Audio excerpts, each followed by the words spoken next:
Always good to check our assumptions. I'm saying this because while I'll be focusing today on a parent-child relationship, please know that everything I'm talking about is applicable to any meaningful relationship. So with that in mind, let's jump in. So it's Sunday night. I'm in my kitchen. I just finished cooking dinner for my family, and I am on edge. I'm exhausted. I haven't been sleeping well. I'm anxious about the upcoming work week. I'm overwhelmed by all the items on my unfinished to-do list. And then my son walks into the kitchen. He looks at the table and whines, "Chicken again? Disgusting." And that's it. I snap. I look at him and I yell, "What is wrong with you? Can you be grateful for one thing in your life?" And things get worse from there. He screams, "I hate you." He runs out of the room and he slams his bedroom door. And now my self-loathing session begins as I say to myself, what is wrong with me? I've messed up my kid forever. Well, if you're a parent, you've probably felt that pain. For me, it comes with an extra layer of shame. I'm a clinical psychologist, and my specialty is helping people become better parents. And yet, this is true as well. There is no such thing as a perfect parent. Mistakes and struggles, they come with the job, but no one tells us what to do next. Do we just move on? Kind of just pretend the whole thing never happened? Or if I say something, what are the words? Well, for years, as a clinical psychologist in private practice, I saw client after client struggle with this question. And now, as the creator of the parenting content and community platform Good Inside, I see millions of parents around the globe struggle with this issue. All parents yell. No one knows what to do next. Well, I'm determined to fill this gap. After all, there's almost nothing within our interpersonal relationships that can have as much impact as repair. Whenever a parent asks me, what one parenting strategy should I focus on, I always say the same thing: get good at repair. So what is repair? Repair is the act of going back to a moment of disconnection, taking responsibility for your behavior, and acknowledging the impact it had on another. And I want to differentiate a repair from an apology, because one apology often looks to shut a conversation down. Hey, I'm sorry I yelled. Can we move on now? A good repair opens one up. And if you think about what it means to get good at repair, there's so much baked in realism and hope and possibility. Repair assumes there's been a rupture. So to repair, you have to mess up or fall short of someone else's expectations. Which means the next time I snap at my kid or my husband or my work colleague, instead of berating myself like I did that night in the kitchen, I try to remind myself I'm focusing on getting good at repair. Step one is rupture. Check that off. I crushed it. Step two is repair. I can do this. I'm actually right on track. So let's get back to my example. I'm in the kitchen, my son is in his room. Well, what will happen if I don't repair? That's really important to understand and helps us make a decision about what to do next. Well, here are the facts. My son is alone, overwhelmed, and in a state of distress because, let's face it, his mom just became scary mom. And now he has to figure out a way to get back to feeling safe and secure.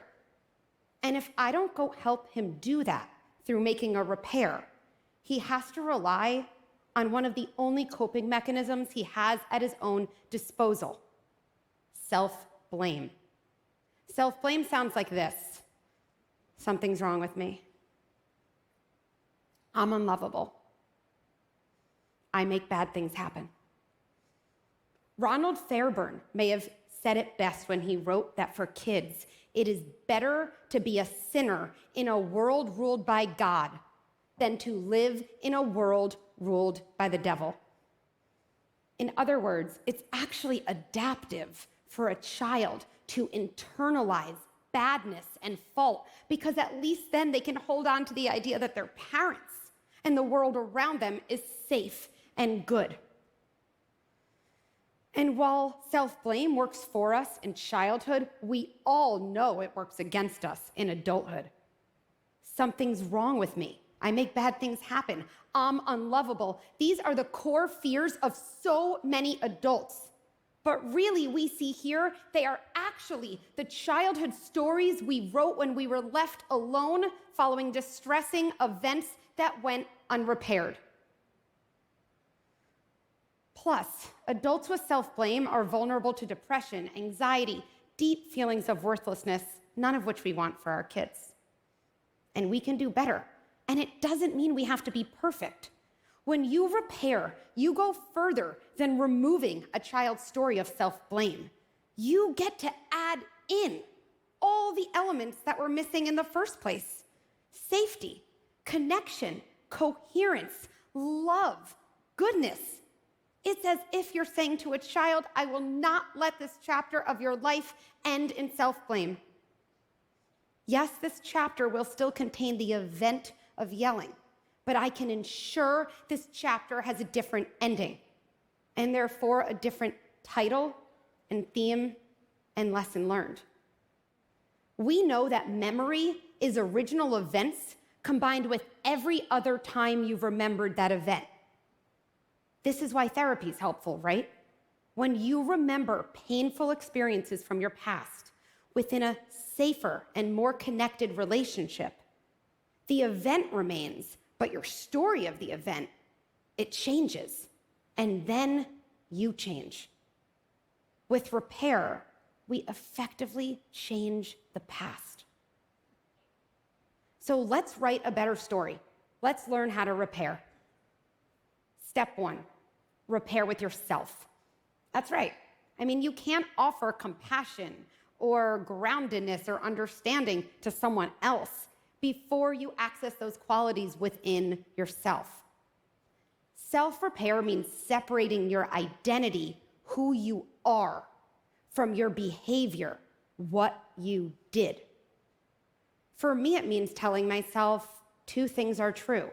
I'm not proud of my latest behavior, and my latest behavior doesn't define me. Even as I struggle on the outside, I remain good inside. I can then start to see that I'm a good parent, identity, who was having a hard time, behavior, and no, this doesn't let me off the hook. This is precisely what leaves me on the hook for change. Because now that I've replaced my spiral with groundedness, I can actually use my energy toward thinking about what I want to do differently the next time. Oh, and I can now use my energy to go repair with my son. Step 2, repair with your child. There's no exact formula. I often think about 3 elements. Name what happened, take responsibility, state what you would do differently the next time. It could come together like this. Hey, I keep thinking about what happened the other night in the kitchen. I'm sorry I yelled. I'm sure that felt scary, and it wasn't your fault. I'm working on staying calm, even when I'm frustrated. A 15-second intervention can have a lifelong impact. I've replaced my child's story of self-blame with a story of self-trust and safety and connection. I mean, what a massive upgrade. And to give a little more clarity around how to repair, I want to share a few examples of what I call not repair, which are things that come more naturally to most of us, definitely me included.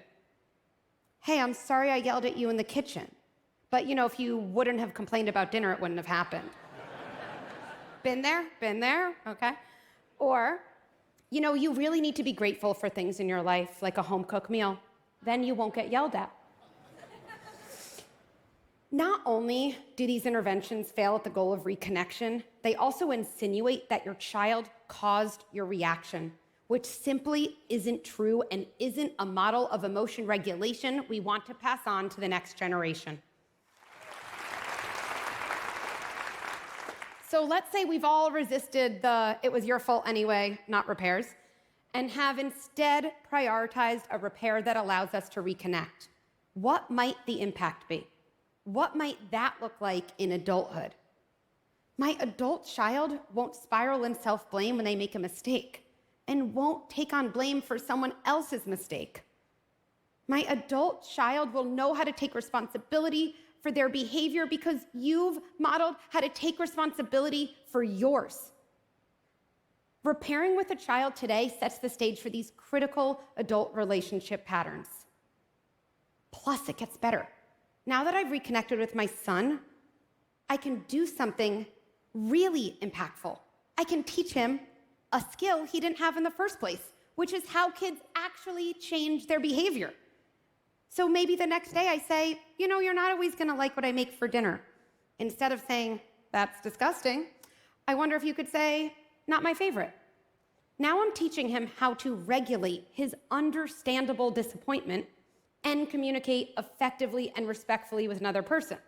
That never would have happened if instead I had been blaming him for my reaction. So here's the point where you might have a lingering concern. Maybe you're thinking, I have a feeling my kid's older than your kid. I think it's too late. Or, I've done a lot worse than you did in the kitchen. Maybe it's too late. Well, I mean this. If you have only one takeaway from this talk, please let this be it. It is not too late. It is never too late. How do I know? Well, imagine right after this, you get a call from one of your parents. And if neither of your parents are alive, imagine finding and opening a letter you hadn't seen until that moment. Okay, walk through this with me. Here's the call. "Hey, I know this sounds out of the blue, but I've been thinking a lot about your childhood. And I think there were a lot of moments that felt really bad to you. And you were right to feel that way.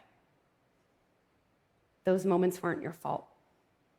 They were times when I was struggling, and if I could have gone back, I would have stepped aside. I would have calmed myself down and then found you to help you with whatever you were struggling with.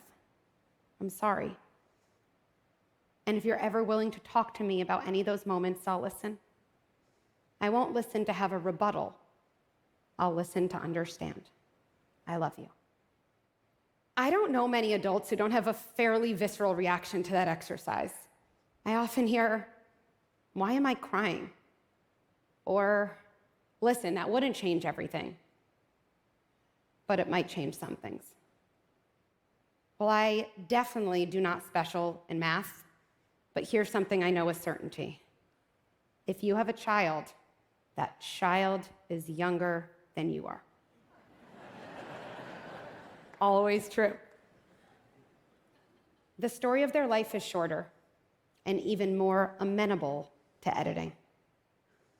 So if that imagined exercise had an impact on you, imagine the